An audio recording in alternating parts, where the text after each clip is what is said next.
محمد مال بأجوكي وأني سلامة هل كان معلومات وقولي هوي كنوش هاي محلاي وحنجي على استر حالة جرتو أنا يصابن إيسا قرب إيسيسين shaqada ay haye waxay noqotay shaqo iska xun oo isku danaysanayo oo wixii la rabo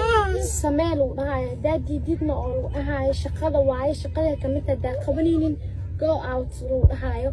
ani midaas uu dhacday markii Nairobi aaday anoo dabaalnaa markasta Xasan Toob oo inuu dabaaliga duuba warka uu dhagay Xasan Toob iganafa dhahay hoodiida shaqada kamid tahay oo dhahay hooyadii oo soo wacay gabadhaada inay shaqaysto way diidan tahay oo dhahay hooyadii la soo hadashay aan warkeed waa qaatay wixii Soomaali dhawaasna yani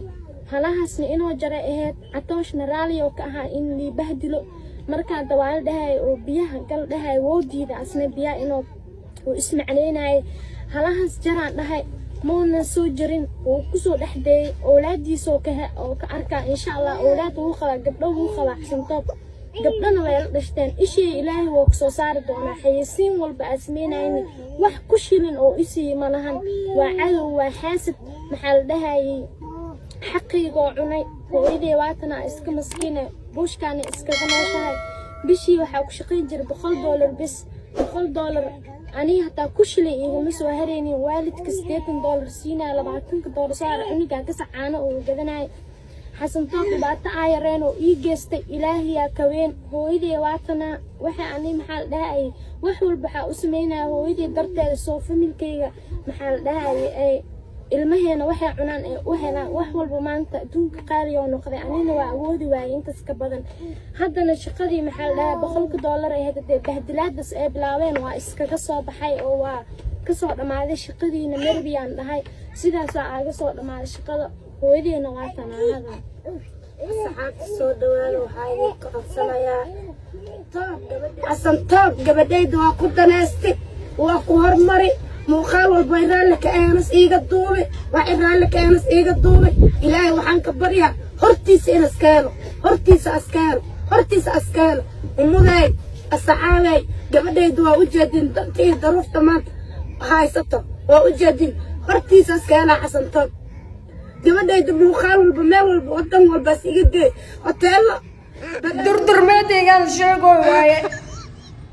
naagi ashbac walaal ku dhalna Xasan Toob aabahay ay ku dhalwas sababta ii gooya ku dhal fiidiyogaas uu soo dareysad maxaa waaye adabtaradaas maxaa waaye atoosh adana fiiri inaa soo jeedid inaa sii jeedid ma lagu fahmaayo calooshaada cusweenaad dabaalnimada waaye bax waxa ku dhaw naagta jirkan TikTok shaqeysana loo dhaw ilaa waka adi aqal ma qabtid ba isbaandaas oo egta ii balaajo lima dhanaa waxa lima dhanaa lagu khalo walay fardo balbalanko waqtu hal ahsan yisamay atoosh ashna isku soo laab meel dhig ninkaan aad ka hor ciilka u qabtid surwaal isku gali ba korna u dum waxa jirjin soo ka alaabta lu dhadheelo wareew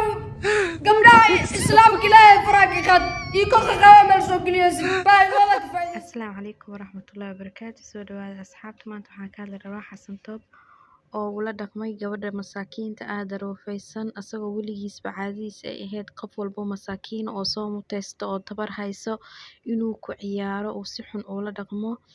marka muxuu ka helayaa maxaa ka faa'iideysaa gabar way ku dhalatay waana dhashay gabadhaada bari sidaan lagu sameyn doonaa iyo si ka xun iska dhaaf walaalo gabdhaha aad ku ciyaaraysid lacagta ka samaysidna waxba kuuma tarayso waa xaaraan marka maslaxa waxaan dhihi lahaa ka istaag hadaba caana tahay YouTube furo dadku garab istaaga raadi maxaa la yiri waxa lagu la qabto insha Allah meel fiican ay gaari doontaa hooyadaada iyo cunugaagana wax qabsan doontaa ninkaas awal buu xumaa fartuumal balaarka sidoo ogaanto oo la dhaqmay surwaal uu galiyay waji uu leeyahay malaha gabdhiisa insha Allah laga jari doonaa wax walba ku sameeyay gabar Soomaaliyeed marka abaayo ha u oynin nacaskaas ha u ciishoonin anaga ku garab taagan istaag fadhiga ka kac insha Allah khayr isku ognahay aduu